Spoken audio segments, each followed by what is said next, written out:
Magandang araw. Para sana ito ating pagnilay-nilayan na salita ng Diyos ay hango mula sa Matthew chapter 6 verse 33. But seek first His kingdom and His righteousness, and all these things shall be added unto you. May the Lord bless the reading of His word. Una sa lahat, ang talatang ito na ating pag-aaralan sa araw na ito ay hango mula sa yung sinasabing Sermon of the Mount na pagtuturo ng Panginoon mula doon sa Kabanata 5 hanggang sa Kabanata 7. Ngayon po, dito po natin makikita na itinuturo ng ating Panginoong Hesus ang kahalagahan ng pagkakaroon ng tamang priority, ng tamang pagpapahalaga sa ating buhay. Dito po sa unang bahagi po ng talatang ating binasa, but seek first His kingdom. Ibig sabihin po noon, tayo po ay pinalalahanan ng ating Panginoon na saliksikin muna natin yung kanyang kaharian. Ano bang ibig sabihin ng kaharian? Yung ibig sabihin po ng kaharian ay ito'y patungkol sa paghahari ng Diyos sa ating buhay, ang kanyang mga pagpapahalaga at ang kanyang layunin, ang kanyang purposes na kinakailangan nating tupdin sapagkat ito po ay mabuti para sa atin. Yun po yung kahalagahan po na pagsasaliksik po natin ng kanya pong kalooban at ng kanyang kaharian. Para po mapaigting po natin ang ating paghanap ng kanyang kaharian, mahalaga na tayo po ay palagiang nananalangin at palagian nating inaaral yung kanyang salita. At hindi lang po yun, kinakailangan po nating isabuhay lahat po ng kanyang lituntunin na nakalaan para sa atin. Yun po yung kahalagahan po noon. Hindi po pwede po na tayo nananalangin at nag-aalang salita, subalit ang ating buhay naman ay taliwas doon sa kanyang aral. So yun po yung napakahalaga na nais ng ating Panginoon na ating pong hanapin, ating pong saliksikin at maging pangunahing bagay sa ating buhay. Pangalawa po, makikita po natin dito po ay patungkol naman sa katuwiran ng Diyos. Ang sabi po niya, seek first His kingdom and His righteousness, ang katuwiran ng ating Panginoon. Sa Psalm 145 verse 17, the Lord is righteous in all His ways and faithful in all He does. Ibig sabihin po noon, ang ating Diyos ay matuwid, ang ating Panginoon ay tapat sa kanyang lahat ng gawain. Hindi po siya nagbabago, hindi po nagmamaliw yung kanyang katapatang yaan.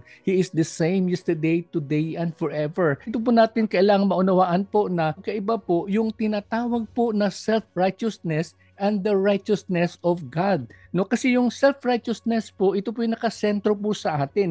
Yung ating katuwiran ay ayon po sa ating finite, no, sa ating maiksing kaunawaan, sa ating malinggit na kaunawaan patungkol sa katapatan, patungkol sa katuwiran ng Diyos. So na po sa ating po mga mag-aaral. Mag-aaral po tayo ng maayos, mag-aaral po tayo na hindi po tayo nag-cheat during examinations. Tayo po ay tapat sa ating pong tungkulin bilang mga mag-aaral. Ganyan din po sa mga kasamahan po natin o kaibigan natin na nagtatrabaho po sa mga opisina, malaga po na tayo po ay on time palagian. Hindi po tayo nandadaya ng mga oras. Lalo tigit, hindi po tayo nandadaya ng mga bagay-bagay, ng mga gamit sa ating opisina. Yun po ay patungkol po sa ating pagkakaroon po ng integridad at paging tapat po, paging honest po sa ating pong gawain. At hindi lang po yun, kundi maging po sa ating pong kapaligiran, sa ating pong lipunan na kung saan tayo po alalahanan ng Panginoon na patuloy tayong magkaroon po ng malasakit sa ating barangay, magkaroon din ng malasakit maging sa ating bansa sapagkat napakahalaga po na yung puso natin ay nandoon po sa kanila sapagkat ang Panginoon po ay nagnanais na ang mga kababayan po natin ay makakilala din po sa Kanya. Yun po yung mahalagang bagay na dapat nating tignan na maigi. Una sa lahat, seeking first the kingdom of God, seeking first the righteousness of God. Kasunod po noon, pangako po ng Panginoon. Unang bahagi ng talata ay kanyang kautusan. Subalit dito po natin makikita yung kakibat na pangako. Ang sabi po ng Panginoon, and all these things shall be added unto you. Lahat ng ito ay ipagkakaloob ko sa inyo. Ano man ang inyong pangangailangan, aking ipagkakaloob sa inyo. Bakit po? Sapagkat ang naisin ng Panginoon, ang ating buhay ay maging patotoo ng kanyang katapatan, maging patotoo ng kanyang kabutihan, at maging patotoo higit sa lahat ng kanyang kilang pag-ibig sa atin. Subalit wag ho ho nating kakaligtaan na ang ating Panginoon po, habang tayo nananalangin, pag siya'y nagkakaloob, mahalaga po na maunawaan po natin na ang ating Panginoong Diyos ay mayroon pong sariling pong timing. Meron po siyang sariling timetable na kung saan ay napakahalaga na tayo po ay mag-antay. Hindi po pwede po na tayo po ay magkaroon po ng kabalisahan sapagkat hindi pa niya ipinagkakaloob yung mga bagay na hinihingi natin sa Kanya. Yung mga bagay na ipinapanalangin natin sa Kanya. Huwag ho tayo nagmamadali. Mahalaga po na we rest in His presence knowing that our God knows everything, every prayer that we put before Him. Yun po yung kahalagahan po nun na kinakailangan po tayo na magkaroon po ng pagtitiwala sa Kanya.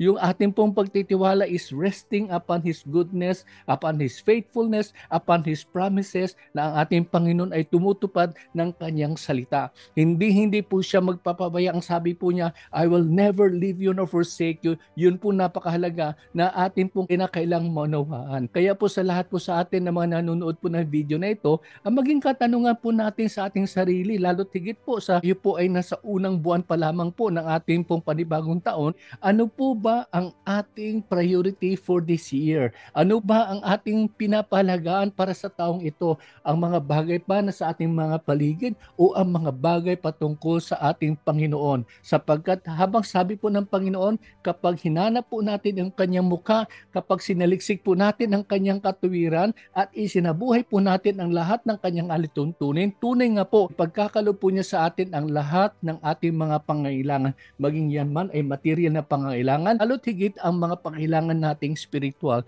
because our God is a faithful God. Our God is a God that is able to provide all that we need. Ayon po sa Ephesians 3:20, God is able to do exceedingly abundantly beyond all that we can ask or imagine. Yun po yung pangako po ng ating Panginoon.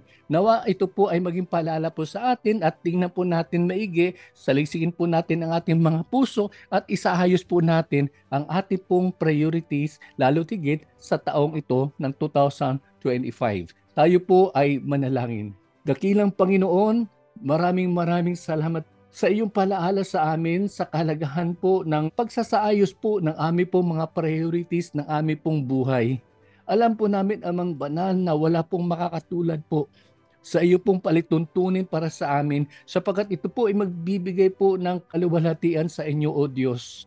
Ama, patawarin niyo po kami sa mga nakalipas na mga buwan na kung saan paminsan-minsan po mas inuuna namin yung aming po mga personal po namin na mga layunin. Kakalimutan po namin na napakahalaga po na amin pong iangkla ang aming pong mga desires na ito, Panginoon, sa inyo pong purposes, sa inyo pong layunin. Maraming salamat po, Panginoon, Amang Banal. Ama, dinadalangin po namin ang mga manunood po ng video na ito na hindi pa po nakakilala kay Jesus, na sila po, Amang Banal, ay makaranas po ng inyo pong saving grace. Maranasan po nila ang inyo pong kapatawaran ng mga kasalanan. Maranasan po nila, Panginoon, ang inyo pong paghahari sa kanilang mga puso. At Panginoon, Amang Banal, ang kanilang buhay ay maging daluyan po na iyong pagpapala, ng iyong pag-ibig. Panginoon, Amang Banal, sa lahat po sa mga mananampalataya na po na nagkaroon na po ng pagkakataon na kayo po ay makilala at maranasan namin na tila po nalalamig sa kanilang lakarin sa inyo.